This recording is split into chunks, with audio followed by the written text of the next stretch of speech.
any bowl games out there that you think our fans should look out for, you think might be interesting?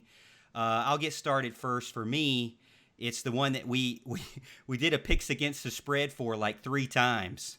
And it's Liberty versus Coastal. Hopefully they can get this game played. Obviously, the team in the lower part of the state would be exciting. As Camping World in Orlando, Florida, 12 p.m., December 26th. And so not too many days away. It's this Saturday, 12 p.m. And I think that's one of the best games out there outside of Clemson, Ohio State, obviously. Anybody got any other ones that they saw on the list that they might be interested in watching other than the Tigers? Well, I'll Uh, say this, and sorry to cut it on you, no, Alan. you good? Real fast. The Go for three it. I got three real quick one, and these are three games for three teams that aren't really used to these games. Two teams that are in the New Year's Six for the first time ever. North Carolina playing Texas A&M. Now I know North Carolina's got a couple people out for this, but it's still going to be very entertaining. Iowa State, Oregon. Iowa State, first time they've ever made the New Year's Six. Love Brock Purdy, love Brees Hall. I think they're going to do well.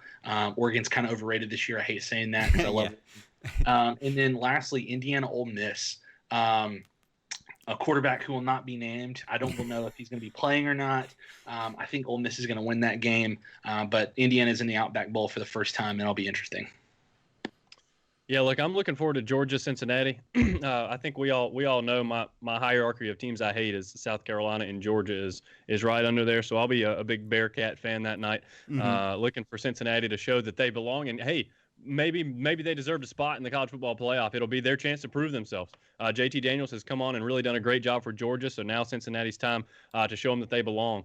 I think that's going to be a great game. I also agree with Houston. I'm really looking forward to Texas A&M and UNC, even without the players. I think that'll be a good ACC SEC matchup. You know, SEC is shoved down our throats all the time, every year after year. And yeah, it'd be nice to have a fully healthy North Carolina team or a fully available North Carolina team going at it with Texas A&M, because I think A&M's a really good team. They've been consistent all year for sure. And let me also be clear before we move on that Notre Dame did deserve the spot over Texas A&M. If you want to argue for somebody else, that's fine. But Notre Dame did deserve the spot over A&M due to the fact that they both lost one game and it was a blowout. But Notre Dame's was a championship game. Okay, it was against the second best team in the conference. A&M did not have to play that game because they already lost it to Alabama in the regular season. You should not be punishing teams for losing championship games. And that's, look, if that's the only thing you have, and you have both teams, if both teams are playing in a championship, one's in and one's out, that's fine. A&M sitting on the couch does not deserve to jump Notre Dame when they both got blown out by top teams. So, and I'm also looking forward to Miami, Oklahoma State. And it's another ACC team matchup, a team I was kind of keen on at the beginning of the year. Hey, I think they exceeded a lot of expectations this year for Miami. I think they had a really good season, got blown out there at the end of the year by North Carolina. But looking to see if they can kind of bounce back and get a win over a quality Oklahoma State team. And you mentioned this about the teams, and Houston was mentioning about players opting out and things like that. You know, we talk about how it's kind of frustrating. The landscape is changing because of the opt-outs. Players are now seeing that their team is no longer going to win anything, and they're giving up. Players are starting to transfer out of Tennessee 2 hours after the game is over. Okay, players are going to continue to do these things, and I think it all stems back from, you know, you lose that one game or so in Texas A&M's sense, and then your season's kind of like kaput at that point because Alabama's just better than you in that one time, and they continue to be better than you the rest of the year, even though you got better.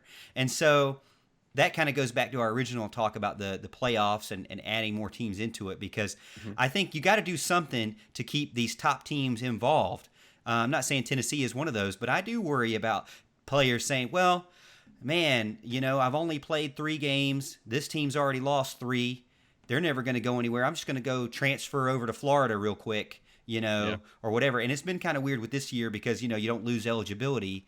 And so that's been even crazier, wrench in it. But yeah, so those are some games that we've been looking out for. Not going to do any picks against the spread, so sorry about that, guys. But let us know what you think in the comments about the picks against the spread.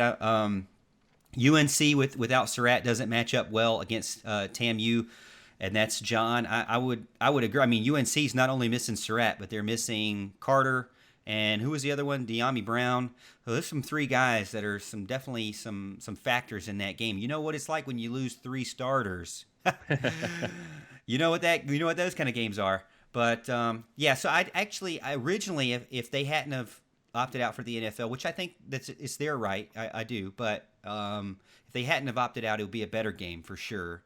So we'll see. We'll see if these games can get played and what happens. One thing I am glad for, and South Carolina didn't opt out of their game, even though I thought they should. But Tennessee, will I say, volunteered to opt out of their bowl game so that Army could now play in a bowl. 9-2 Army originally earlier on today was not going to play in a bowl game. They were really mad about it. I was mad about it as a veteran myself.